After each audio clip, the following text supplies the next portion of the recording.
अब सुन रहे हैं सुबह संदेश मॉर्निंग वॉइस। अब प्रभु दास टीवी अंजनी अंग्रेजर सवजन से बांटा जाएगा। आशीष तुझसे चाहते हैं हे स्वर्ग पिता, हम आते हैं। आशीष तुझसे चाहते हैं हे स्वर्ग पिता, हम आते हैं। जय मसीह की। सुबह संदेश की द्वारा परमेश्वर की वचन जो सुनते हैं सभी सुनने वालों को हमारा हार्दिक स्वागत है। आज का मनन के लिए योना का किताब दूसरे अध्याय की कलम 6, जोना चैप्टर 2 वर्स 6। मैं पहाड़ों की जड़ तक पहुंच गया था, मैं सदा के लिए भूमि में बंद हो गया था, तो भी हे मेरे परमेश्वर यहोवा, तूने मेरे प्राणों को गड्ढे में से उठाया है। जय मसीह की। और योना का किताब पहले अध्याय में हम देखते हैं योना को परमेश्वर निनवे को दर समाचार सुनाने के लिए भेजा है, लेकिन वो तर्शीश का और जाने के लिए एक वाहन में उसने गया है, जहाज के अंदर। लेकिन थोड़े समय के बाद में आंधी तूफान आए हैं, तो हम देखते हैं कि यह आंधी तूफान का वजह से योना कहते हैं कि मुझे इस समुद्र के अंदर डाल दे और इस आंधी तूफान बंद हो जाएंगे। ये बातें जो गाड़ी में बैठते हैं वो लोगों को समझ में आ गया। उसी प्रकार उसको समुद्र के अंदर डाल देता है। बड़ा एक मच्छ आकर उसको निगल गया है। ये बातें तो पहले अध्याय में हम देखते हैं। और वो समय पर मगरमच्छ का अंदर उसने गया है, वहाँ जाकर उसने मर गए, लेकिन परमेश्वर उसको जीवित किया है। ये बातें इसमें समझाते हैं। हम भजन संहिता 30 अध्याय की 3री कलम में, हे यहोवा, तूने मेरा प्राण अधोलोक में से निकाला है, तूने मुझको जीवित रखा और कब्र से पड़ने से बचाया है। हम इसी प्रकार पढ़ते हैं, अधोलोक से बचाया है, कब्र में से बचाया है। इसी प्रकार हम देखते हैं। और भजन संहिता 16 अध्याय की 10वीं आयत में, क्योंकि तू मेरे प्राण को अधोलोक में से छोड़ेंगे ना, अपने पवित्र भक्त को सटने देगा। ये तो हमारा प्रभु यीशु मसीह का एक पुनरुत्थान की एक वचन को हम इसमें देख सकते हैं। अधोलोक में ना छोड़ेंगे, ना अपने पवित्र भक्त को सटने देंगे। प्रभु यीशु मसीह इस जगत में आए और सूली में मृत्यु सहन किया, लेकिन इसका बाद में उसको दफनाविधि किया है। लेकिन हम देखते हैं कि तीसरे दिन उसने और जीवित हो गया है, पुनरुत्थान हो गया। ये बातों को हम इसमें दे सकते हैं।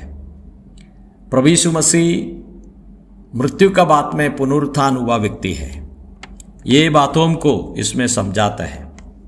पहले कुरिन्थी 15 अध्याय की 20वीं आयत में इसी प्रकार पढ़ते हैं, परंतु सचमुच मसीह मुर्दों में से जी उठा है और जो सो गए हैं उनमें वह पहला फल है।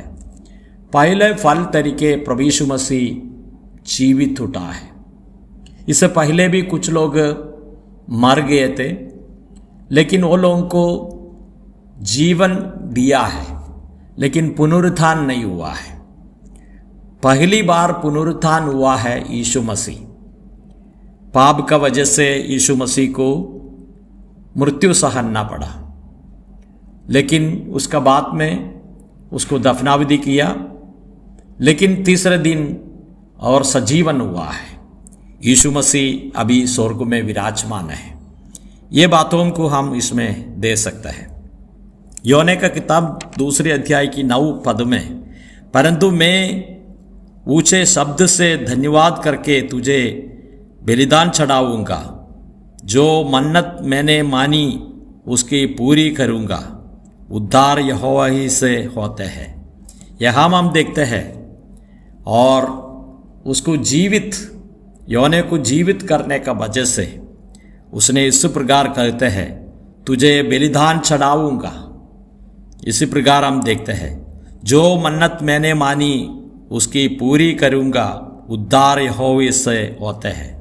हमको मालूम है, और इसका बाद में योना नीनवे का ओर गया, वहाँ जाकर जो समाचार दिया, बहुत लोग मन फिराया और उस जगह से वो लोग जीवित रहा।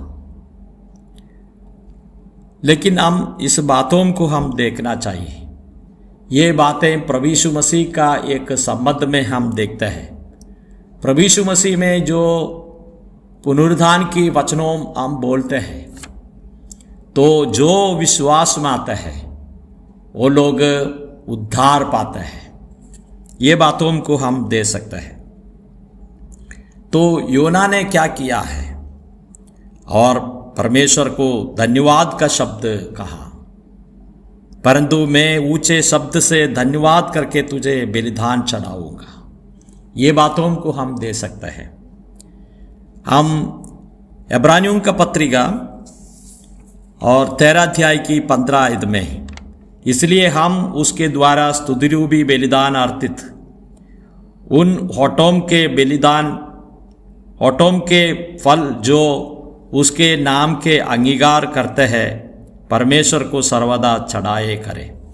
यहाँ हम देखते हैं, हम प्रभु यीशु मसीह का द्वारा परमेश्वर के लिए धन्यवाद का स्तुतिरूपी बलिदान हम चढ़ाते हैं। ये बातों को यहाँ हम देख सकते हैं। प्रभु यीशु मसीह 2026 साल पहले हमको ढूंढ कर आए हैं, हमारे लिए बलिदान हो गया है, और पाप का सजा उसको ऊपर आ गया, और मृत्यु के बाद में सजीवन होकर आज स्वर्ग में विराजमान है। तो अभी तो हम उसके लिए क्या कर सकते हैं? हम स्तुतिरूपी बलिदान अर्पित होठों के फल जो उसके नाम के अंगीकार करते हैं, परमेश्वर को चढ़ाए करें। वही हम कर सकते हैं। दूसरा हम क्या कर सकते हैं? हम प्रभु की धन्यवाद स्तुति करेंगे। हमारा बारे में प्रभु यीशु मसीह इस जगत में आकर हमारा पाप का वजह से सूली पर मर गया, आज तो स्वर्ग में विराजमान है। ये प्रभु एक बार और आने वाला है। क्यों आते हैं? परमेश्वर का लोगों को लेकर जाने के लिए आएंगे। जितने लोग यीशु मसीह में विश्वास करके मर गया है, वो लोग पुनरुत्थान होंगे। जितने लोग जिंदा रहते हैं वो समय पर, वो लोग रूपांतर होके प्रभु यीशु मसीह का पास में जाएंगे। क्यों जाते हैं? उसको मुगाबुंग देकर उसको आराधना करेंगे। ये बातों को हम इसमें दे सकते हैं। योने का समय पर धन्यवाद स्तुति करते हैं, लेकिन यहाँ हम देखते हैं कि प्रभु को हम देखकर आराधना करेंगे। इस प्रकार की बड़ी आशा हमारे जीवन में दिया है। प्रभु कितना बड़ा महान है, आराधना के लिए योग्य है, स्तुति के लिए योग्य है, महिमा के लिए योग्य है। इस यीशु मसीह को हम धन्यवाद स्तुति करेंगे। हम देखते हैं कि यूना को जीवित करने का वजह से और उसको आराधना करते हैं। उसका बाद में उसने जाकर नीनवे को उधर प्रचार किया। बहुत लोग मन फिराया, विश्वास में आ गया। ये बातों को हम दे सकते हैं। वो जगह को नाश नहीं किया है, लेकिन हमारा प्रभु को अंगीकार करता है, उस व्यक्ति को नाश नहीं करेंगे, अनंत जीवन के लिए हमेशा रहेंगे। उस बात के लिए हम परमेश्वर को धन्यवाद स्तुति करेंगे। जय मसीह की।